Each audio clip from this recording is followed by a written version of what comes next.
کمرے میں اعصاب شکن خاموشی پھیلی۔ کسی کی سمجھ میں نہیں آیا کہ اس تباہ کن خبر پر فوری رد عمل کیا ہونا چاہیے۔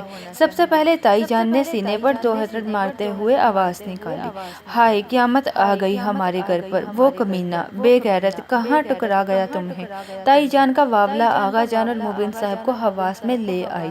کچھ فائدہ نہیں، بیکار ہے سب، اور بکواس بھی۔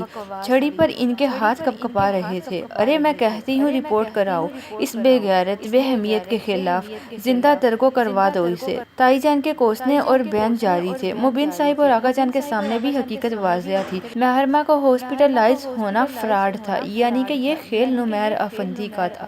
ڈاکٹر اور عملے کو رشوت دی گئی تھی، تب ہی تو یہ ڈرامہ کھیلا انہوں نے۔ محرمہ لاہ گویا سکتے کے عالم میں ساری کتھا سن رہی تھی۔ سمجھ میں نہیں آتا تھا کہ بہن کی بربادی پر کیا رد عمل ظاہر کرے۔ بھول جاؤ اس سارے قصے کو محرمہ، اور آگے دیکھو، شادی طے ہے تمہاری اسی ہفتے میں۔ آقا جان نے آگے بڑھ کر اس کے سر پر ہاتھ رکھا تو محرمہ پھوٹ پھوٹ کر رو دی۔ ہمارے بڑے بزرگ جب کسی کے ساتھ برا کرتے ہیں تو در حقیقت وہ اپنی اگلی نسل کے لیے گڑھے کھود رہے ہوتے ہیں۔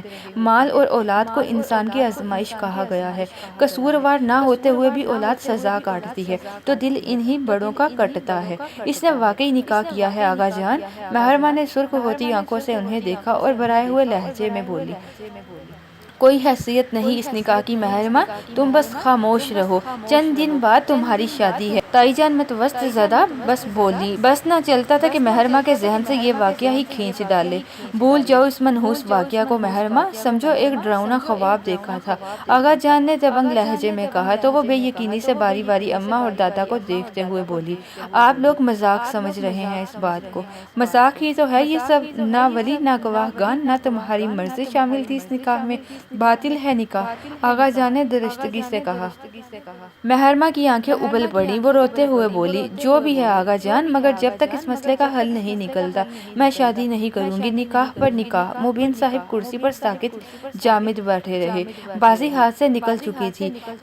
پیادے نے خاموشی سے کونے سے اٹھ کر جانے کیسے شاہ مات دے دی تھی۔ وہ پیادہ جو اس بساط پر، جو بالکل بے وقعت اور حقیر تھا، جس کی طرف کسی کا دھیان ہی نہ تھا، جسے بنا چال چلے سب پٹا ہوا سمجھ کر مطمئن تھے، اسے سمجھاؤ صدیقہ، مزید دماغ خراب مت کرے ہمارا، بہت کچھ سہ لیا افندی ہاؤس نے، تھانے کا منہ بھی دیکھ لیا، اب برادری میں جو عزت بچی ہے وہ بچی رہنے دو، آغا جان بڑے ضبط سے بولے اور محرمہ پر ایک نظر ڈال کر کمرے سے چلے گئے۔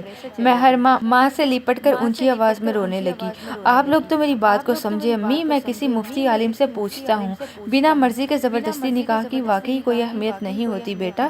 مبین صاحب بڑی ہمت کا مظاہرہ کر رہے تھے، دل تو چاہ رہا تھا کہ داڑے مار کر روئیں۔ محرمہ کے آنسو تھم سے گئے، باپ سے تو نظر ملانا بھی مشکل تھا۔ امی، اس نے ملتاجیہ انداز میں کہتے ماں کے ہاتھ اپنے ہاتھوں میں تھامے، آپ لوگ میری بات کو سمجھنے کی کوشش، میں اب یہ شادی نہیں کر سکتی، آپ ان لوگوں کو بھی انکار کر دیں امی۔ کہتے کہتے دل بری طرح کانپتا اور آنکھوں میں آنسو بھر آئے۔ دن گن گن کر اس دن کا انتظار کیا تھا، مگر کیا اس دن کا انتظار کیا تھا اس نے؟ اس کی تقدیر پر پلٹنے والے دن، دلال کے نام کو اس کی تقدیر کے کاغذ سے مٹا دینے والے دن۔ دفعہ دور، تائی جان نے اپنے ہاتھوں سے محرمہ کے ہاتھ یوں جھٹکے جیسے کوئی بچھو تھام لیا ہو غلطی سے، پھر درشت سے لہجے میں بولی، کیا بکواس کر رہی ہو محرمہ؟ پہلے کیا کم ذلت دیکھی ہے ہم لوگوں نے جو اب تم بھی ہماری جگ ہنساتی کا انتظام کرنے لگی ہو؟ اور مبین صاحب تو سر تھامے بیٹھے تھے، کچھ سمجھ نہیں آ رہا تھا کہ زندگی اچانک کس موڑ پر لے آئی ہے۔ ملاحہ نے باپ کی بے بسی کو شدت سے محسوس کیا، اس کی آنکھیں بھر آئیں۔ چھوڑ دو آپی، ڈراؤنا خواب سمجھ کر بھول جاؤ، نکاح نامہ تک تو ہے نہیں تمہارے پاس، کون سا نکاح، کیسا نکاح؟ وہ ملتجیانہ انداز میں محرمہ کو سمجھانے لگی، مگر میرا اللہ تو جانتا ہے نا کہ وہ نکاح ہوا تھا، وہ اذیت میں تھی، ہر لفظ پر دل کٹتا تھا، وہ کیوں مانی، مر کیوں نہیں گئی ہاں کہتے اور نکاح نامے پر دستخط کرتے ہوئے؟ مگر وہ نہیں جانتی تھی، انسان تب نہیں مرتا جب وہ مرنا چاہتا ہے، وہ تب مرتا ہے جب اس کے دل میں کبھی نہ مرنے کی چاہ پیدا ہو جاتی ہے۔ زبردستی کے نکاح کو باطل کہا گیا ہے مہرو، میں فتویٰ بھی لے آتا ہوں آج۔ مبین صاحب نے اس سے زیادہ خود کو حوصلہ دے رہے تھے شاید۔ محرمہ کے لب کچھ کہنے کو پھڑپھڑائے، تائی جان اس کی بدلتی رنگت اور تاثرات دیکھ رہی تھی، جی میں آتا تھا کہ محرمہ کے لبوں پر سختی سے ہاتھ رکھ دیں تاکہ وہ کوئی اور سوٹ نہ پھونک پائے، مگر اس نے بڑی زخمی اور ٹوٹے ہوئے لہجے میں پوچھا، سر جھکائے، باپ سے نظریں ملائے، ان کی طرف دیکھے بنا۔ لیکن اگر میں نے دلی رضامندی سے ہاں کی ہو تب اس نکاح کی کیا اہمیت ہوگی؟ ابو یہ پتہ کیجیے گا۔ کمرے میں ایک دھماکہ سا ہوا تھا۔ مبین صاحب پھٹی نظروں سے بیٹی کو دیکھنے لگے۔ دائی جان تو گویا غش ہی کھا گئیں۔ ملاحہ نے لپک کر ان کو سنبھالا تھا۔ مہرماں پھر سے رونے لگی۔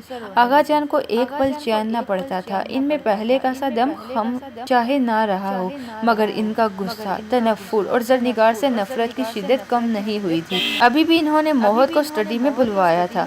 دیکھا تم نے دیکھا موہت آفندی، خون کیسے اپنی اصلیت دکھاتا ہے۔ غلط کارماں کا بیٹا بھی غلط کار ہی نکلا۔ ان کا دماغ ابل رہا تھا۔ موہت سینے پر ہاتھ لپیٹے کھڑا خاموشی اور بے تاثر چہرے کے ساتھ انہیں سن رہا تھا۔ وہ تھمے تو اس نے لب کھولے۔ خون تو وہ آپ کے بیٹے کا ہے آغا جان، اور رہی اس کی ماں تو وہ بھی شادی کے بعد افندیز میں شامل ہو چکی تھی۔ پرسکون انداز میں کہتے ہوئے اس نے لاپرواہی سے شانے اچکائے تو آغا جان کا دماغ گھوم گیا۔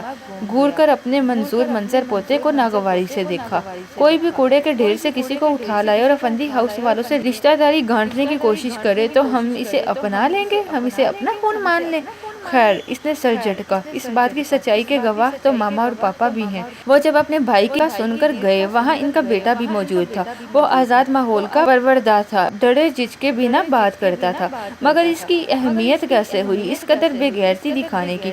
ہمارے گھر کی عزت سے کھیلا ہے وہ، میں اسے زندہ گاڑ دوں گا۔ ان کے نتنے پھول پچک رہے تھے۔ گستاخ تیش رگوں میں خون کی جگہ گویا لاوا دوڑتا تھا۔ اب یہ سوچو کہ اس معاملے سے نپٹنا کیسے ہے۔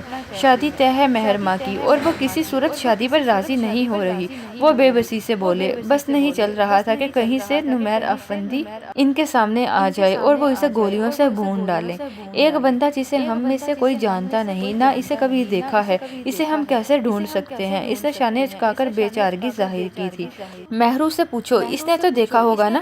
مجھے تو شرم آتی ہے اس بچی کا سامنا کرتے ہوئے۔ اس بے شرم نے کہیں کا نہیں چھوڑا ہمیں۔ پہلے اس کی ماں ہماری رسوائی کا سامان بنی، اب اس بے اہمیت نے شب خون مارا ہے۔ جب تک اس کا پتہ نہیں چل جاتا تب تک تو کچھ نہیں ہو سکتا۔ شادی تو روکنی ہی پڑے گی۔ یہ بھی شکر ہے کہ نمیر افندی نے اتنی عزت رکھ لی لڑکے والوں کے سامنے کہ مہرماں کو ایکسیڈنٹ کے بہانے سے واپس بھیجا، ورنہ وہ اتنی خوش دلی سے اسے قبول نہ کرتے۔ آغا جان نے سخت نظروں سے پوتے کو دیکھا تو ان کی نظروں میں ہلکی سی ناپسندیدگی بھی تھی۔ یعنی تمہیں اس قدر بےہودگی میں بھی اس ناہنجار کی کچھ اچھائی نظر آ رہی ہے؟ جو دکھائی دے رہا ہے اسی پر تبصرہ کر رہا ہوں میں۔ 3 دنوں بعد تو اپنے گھر والے بھی لڑکی کو قبول نہیں کرتے، کجا سسرال والے۔ وہ صاف گوئی سے بولا۔ وہ کمینہ جانتا تھا کہ آپوں آپ اس شادی کی راہ میں روڑے اٹک جائیں گے۔ کبیر کو ساتھ لو اور پتہ لگاؤ اس شخص کا موہت، مجھے وہ کسی بھی حال میں چاہیے۔ وہ سرد لہجے میں بولے تو موہت کو ان کے ارادوں کا اچھی طرح اندازہ ہوا۔ اس نے گہری سانس بھری۔ اوکے، میں مہر سے بھی انفارمیشن لیتا ہوں۔ کبیر کو تب ہی انوالو کروں گا جب مجھے خود سارے معاملے کا پتہ ہوگا۔ وہ سنجیدگی سے بولا تو آغا جی گہری سانس لے کر رہ گئے۔ چوٹ اس بار سیدھی ان کے کلیجے پر لگی تھی، جو بنا اجازت کس کو اپنے ہاتھ پر چھونے کی اجازت نہیں دیتے تھے۔ جاننے کے لیے دیکھتے رہیے خواب شیشے کا قسط نمبر 10۔